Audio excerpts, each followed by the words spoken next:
ओम शांति। आज 9 सितंबर 2024। बाबा कहते मीठे बच्चे, योग बल से बुरे संस्कारों को परिवर्तन कर स्वयं में अच्छे संस्कार डालो। ज्ञान और पवित्रता के संस्कार अच्छे संस्कार हैं। प्रश्न, तुम बच्चों का बातचीत कौन सा है? तुम्हें अभी कौन सी फीलिंग आती है? उत्तर है, तुम्हारा बातचीत है मुक्ति और जीवन मुक्ति। तुम्हें अब फीलिंग आती है कि हमें बाप के साथ वापिस घर जाना है। तुम जानते हो बाप आए हैं भक्ति का फल मुक्ति और जीवन मुक्ति देने। अभी सबको शांति धाम जाना है, सबको अपने घर का दीदार करना है। ओम शांति। मनुष्य बाप को सच्चा पातशाह भी कहते हैं। अंग्रेजी में पातशाह नहीं कहते, उसमें सिर्फ सच्चा फादर कहते हैं। गॉड फादर इज ट्रूथ कहते हैं। भारत में ही कहते हैं सच्चा पातशाह।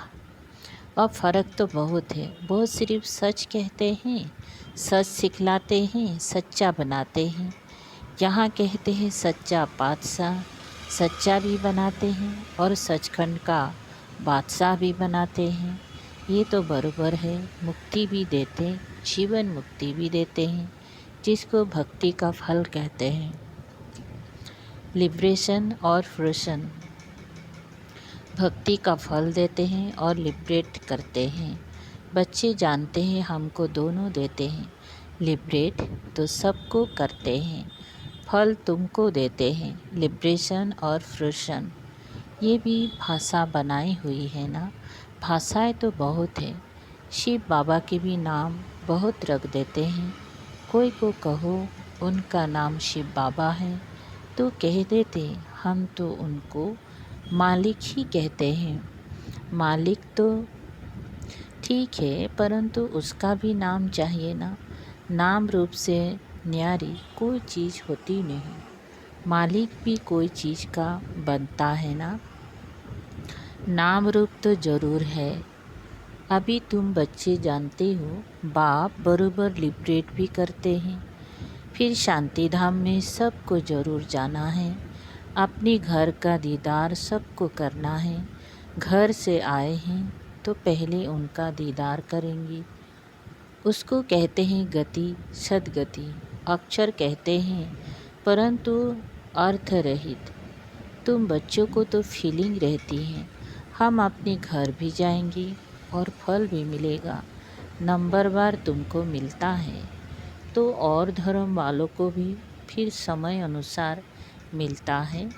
बाप ने समझाया है, यह पर्चा है बहुत अच्छा। तुम स्वर्गवासी हो या नरकवासी हो, तुम बच्चे ही जानते हो। यह मुक्ति जीवन मुक्ति दोनों गॉड फादरली बात राइट है। तुम लिख भी सकते हो। बाप से तुम बच्चों को यह बात राइट मिलता है। बाप का बनने से दोनों चीज़ें प्राप्त होती हैं। वो है रावण का बात राइट, यह है परम पिता परमात्मा का बात राइट, यह है भगवान का बात राइट, वो है शैतान का बात राइट। ऐसे लिखना चाहिए जो कुछ समझ सके। अब तुम बच्चों को हेवन स्थापन करना है, कितना काम करना है।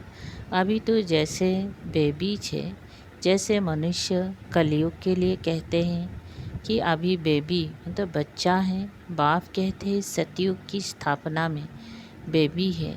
अभी तुम बच्चों को वर्षा मिल रहा है। रावण का कोई वर्षा नहीं कहेंगी, गॉड फादर से तो वर्षा मिलता है। वो कोई फादर थोड़े ही है। उसको रावण 5 विकारों को तो शैतान कहा जाता है। शैतान का वर्षा क्या मिलता है? 5 विकार मिलते हैं। सो भी ऐसा करते हैं तमो प्रधान न, सो भी ऐसा करते हैं। तमु प्रधान बन जाते हैं। अब दशहरा कितना मनाते हैं, सेरेमनी मनाते हैं, बहुत खर्चा करते हैं। विलायत से भी निमंत्रण दे बुलाते हैं। सबसे नामी ग्रामी दशहरा मनाते हैं। मैसूर का पैसे वाले भी बहुत हैं। रावण राज्य में पैसा मिलता है तो अक्ल ही चट हो जाता है। बाप डिटेल में समझाते हैं, इनका नाम ही है रावण राज्य। उसको फिर कहा जाता है ईश्वरीय राज्य। राम राज्य कहना भी रॉन्ग हो जाता है। गांधी जी राम राज्य चाहते थे। मनुष्य समझते हैं गांधी जी भी अवतार थे। उनको कितने पैसे देते थे, उनको भारत का बापूजी कहते थे। अब ये तो सारे विश्व का बापू है। अभी तुम यहाँ बैठे हो, जानते हो कितनी जीव आत्माएं होंगी। जीव मतलब शरीर तो विनाशी है, बाकी आत्मा है अविनाशी। आत्माएं तो ढेर है, जैसे ऊपर में सितारे रहते हैं ना, सितारे जास्ती है या आत्माएं जास्ती हैं, क्योंकि तुम हो धरती के सितारे और वो आसमान के सितारे। तुमको देवता कहा जाता है, वो फिर उनको भी देवता कह देते हैं। तुमको लक्की सितारा कहा जाता है ना। अच्छा, इस पर फिर आपस में डिस्कस करना। बाबा अभी इस बात को नहीं छेड़ते हैं। ये तो समझाया है कि सभी आत्माओं का एक बाप है। इनकी बुद्धि में तो सब है। जो भी मनुष्य मात्र है, सबका वो बाप है। ये तो सब जानते हैं कि सारी सृष्टि समुद्र पर खड़ी है। ये भी कोई सबको नहीं मालूम है। बाप ने समझाया था, ये रावण राज्य सारी सृष्टि पर है।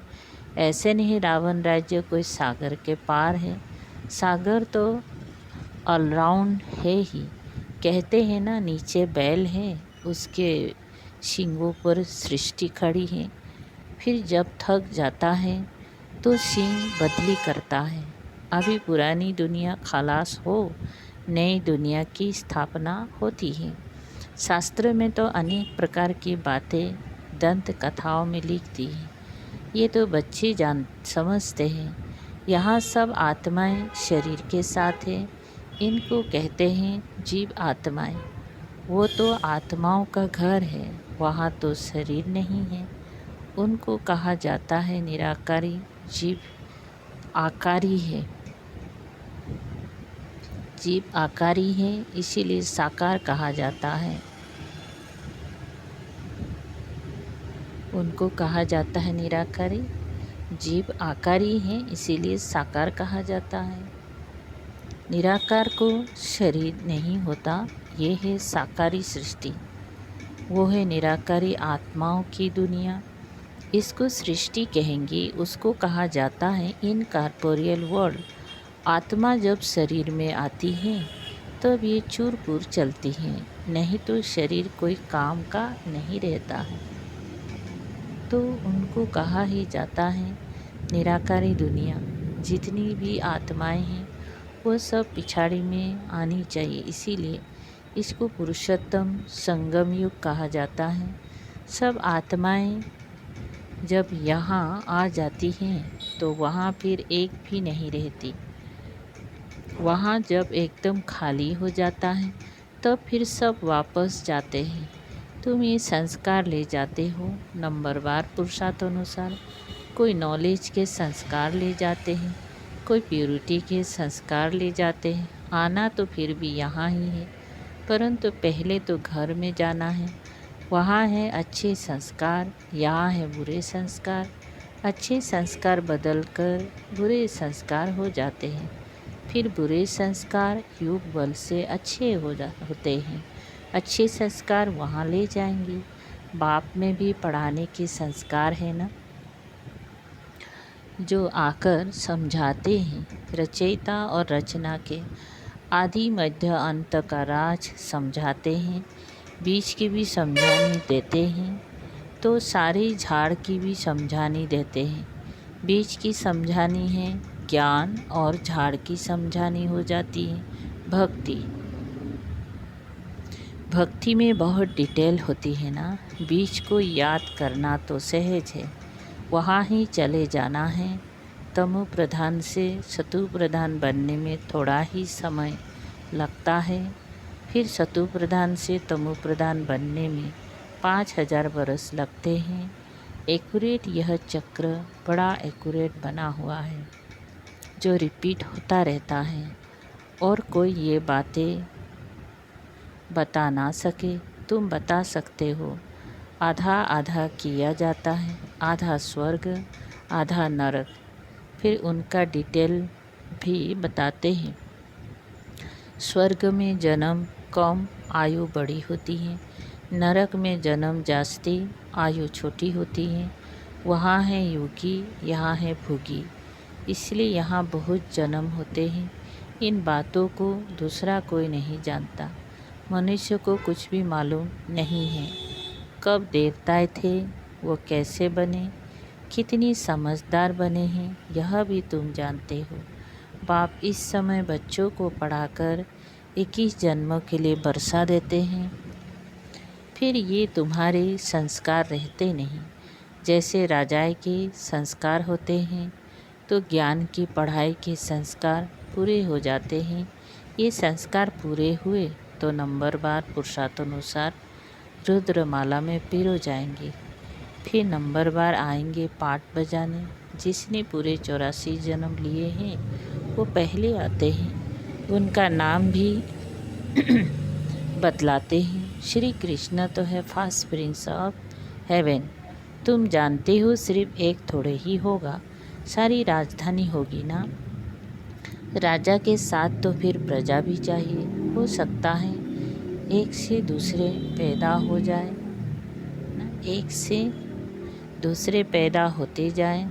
अगर कहें 8 इकट्ठे आते हैं, परंतु श्री कृष्ण तो नंबर 1 में आएगा ना। 8 इकट्ठे आते हैं तो फिर श्री कृष्ण का इतना गायन क्यों। ये सब बातें आगे चलकर समझाएंगे। कहते हैं ना, आज तुमको बहुत गुह्य बातें सुनाता हूँ। कुछ तो रहा हुआ है ना। ये युक्ति अच्छी है। जिस बात में देखो नहीं समझते हैं तो बोलो, हमारी बड़ी बहन उत्तर दे सकती हैं, या तो कहना चाहिए अभी बाप ने बताया नहीं है। दिन प्रतिदिन गुह्य सुनाते हैं। इस कहने में लज्जा की बात नहीं। गुह्य पॉइंट्स जब सुनाते हैं तो तुमको सुनकर बहुत खुशी होती है। पिछाड़ी में फिर कह देते हैं मन मना भव, मध्याजी भव। अक्षर भी शास्त्र बनाने वालों ने लिखा है, मूझने की तो ज़रूरत नहीं है। बच्चा बाप का बना और बेहद का सुख मिला। इसमें मनसा वाचा कर्मणा पवित्रता की ज़रूरत है। लक्ष्मी नारायण को बाप का वर्षा मिला है ना। ये पहले नंबर में है जिनकी ही पूजा होती है। अपने को भी देखो, हमारे में ऐसे गुण है। अभी तो बेगुण है ना। अपने अवगुणों का भी किसी को पता नहीं है। अभी तुम बाप के बने हो तो ज़रूर चेंज होना पड़े।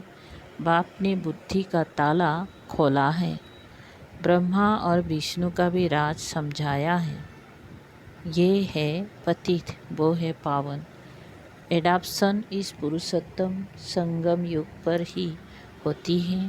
प्रजापिता ब्रह्मा जब है तभी एडाप्शन होती है। सतयुग में तो होती नहीं। यहाँ भी किसी को बच्चा नहीं होता है तो फिर एडाप्ट करते हैं। प्रजापिता को भी ज़रूर ब्राह्मण बच्चे चाहिए। यह है मुख वंशावली, वो होते हैं कुक वंशावली। ब्रह्मा तो नामी ग्रामी हैं, इनका सरनेम ही बेहद का है। सब समझते हैं प्रजापिता ब्रह्मा आदि देव है। उसको अंग्रेजी में कहते हैं ग्रेट ग्रेट ग्रैंडफादर। यह है बेहद का सरनेम। वो सब होते हैं हद के सरनेम। इसलिए बाप समझाते हैं ये ज़रूर सबको मालूम होना चाहिए कि भारत बड़े से बड़ा तीर्थ है जहाँ बेहद का बाप आते हैं। ऐसे नहीं सारे भारत में विराजमान हुआ। शास्त्र में मगध देश लिखा है, परंतु नॉलेज कहाँ सिखाई, आबू में कैसे आए। तेलबड़ा मंदिर भी यहाँ पूरा यादगार है। जिन्होंने भी बनाया उन्हों की बुद्धि में आया और बैठ कर बनाया। एक्यूरेट मॉडल तो बना ना सके, बाप यहाँ ही आकर सर्व की सद्गति करते हैं। मगध देश में नहीं, ये तो पाकिस्तान हो गया। ये है पाकिस्तान। वास्तव में पाकिस्तान तो स्वर्गों को कहा जाता है। पाक और नापाक का ये सारा ड्रामा बना हुआ है। तो मीठे मीठे सिकलदे बच्चे, तुम ये समझते हो आत्माएं परमात्मा अलग रहे बहुकाल। कितनी काल के बाद मिले हैं, फिर कब मिलेंगे। सुंदर मेला कर दिया जब सद्गुरु मिला दलाल के रूप में। गुरु तो बहुत है ना, इसीलिए सद्गुरु कहा जाता है। स्त्री को जब हथियाला बांधते हैं तो भी कहते हैं ये पति तुम्हारा गुरु ईश्वर है। पति तो पहले पहले नापाक बनाते हैं। आजकल तो दुनिया में बहुत गंद लगा पड़ा है। अब तुम बच्चों को तो गुल गुल बनना है। तुम बच्चों को पक्का पक्का हथियाला बाप बांधते हैं। यूँ तो शिव जयंती के साथ ही रक्षाबंधन हो जाता है, गीता जयंती भी हो जानी चाहिए। श्री कृष्ण की जयंती थोड़ा देरी से नई दुनिया में हुई है। बाकी त्यौहार सब इस समय के हैं। राम नवमी कब हुए ये भी कोई को पता है क्या? तुम कहेंगी नई दुनिया में 1250 वर्ष के बाद में राम नवमी होती है। शिव जयंती, कृष्ण जयंती, राम जयंती कब हुई ये कोई भी बता नहीं सकते। तुम बच्चे भी अभी बाप द्वारा जान गए हो, एक्यूरेट बता सकते हो। गया सारी दुनिया की जीवन कहानी तुम बता सकते हो, लाखों बरस के बाद थोड़े ही बता सकते हैं। बाप कितनी अच्छी बेहद की पढ़ाई पढ़ाते हैं। एक ही बार तुम 21 जन्मों के लिए नंगन होने से बचते हो। अभी तुम 5 विकारों रूपी रावण के पराये राज्य में हो। अभी सारे 84 का चक्र तुम्हारी स्मृति में आया है। अच्छा, मीठे मीठे सिकलदे बच्चों प्रति माता पिता बाप दादा का याद प्यार और गुड मॉर्निंग। रूहानी बाप की रूहानी बच्चों को नमस्ते। हम रूहानी बच्चों की रूहानी बाप दादा को याद प्यार गुड मॉर्निंग और नमस्ते नमस्ते। शुक्रिया बाबा। सार है, एक बेहद सुख का वर्षा प्राप्त करने के लिए मनसा वाचा कर्मना पवित्र जरूर बनना है। अच्छे संस्कार योग बल से धारण करने हैं। अपने को गुणवान बनाना है। 2, सदा खुशी में रहने के लिए बाप जो रोज़ गुह्य गुह्य बातें सुनाते हैं उन्हें सुनना और दूसरों को सुनाना है। किसी भी बात में मूझना नहीं है। युक्ति से उत्तर देना है, लज्जा नहीं करनी है। वरदान, सुख स्वरूप बन हर आत्मा को सुख देने वाले मास्टर सुखदाता भव। विस्तार, जो बच्चे सदा यथार्थ कर्म करते हैं उन्हें उस कर्म का प्रत्यक्ष फल खुशी और शक्ति मिलती है। उनका दिल सदा खुश रहता है। उन्हें संकल्प मात्र भी दुख की लहर नहीं आ सकती। संगम युगी ब्राह्मण अर्थात दुख का नाम निशान नहीं, क्योंकि सुखदाता के बच्चे हैं। ऐसे सुखदाता के बच्चे स्वयं भी मास्टर सुखदाता होंगे। वे हर आत्मा को सदा सुख देंगी। वे कभी ना दुख देंगी ना दुख लेंगी। स्लोगन, मास्टर दाता बन। सहयोग, स्नेह और सहानुभूति देना, यही रहम दिल आत्मा की निशानी है। अच्छा, अव्यक्त इशारे। 9 नंबर, इच्छा माना परेशानी। इच्छा कभी अच्छा बना नहीं सकती, क्योंकि विनाशी इच्छा पूर्ण होने के साथ साथ वो और अनेक इच्छाओं को जन्म देती हैं। इसलिए इच्छाओं के चक्र में मकड़ी की जाल में फंस जाते हैं, छूटने चाहते भी छूट नहीं सकते। तो इस बात में फंसे हुए अपने भाइयों को विनाशी इच्छा मात्रम अविद्या बनाओ। ओम शांति।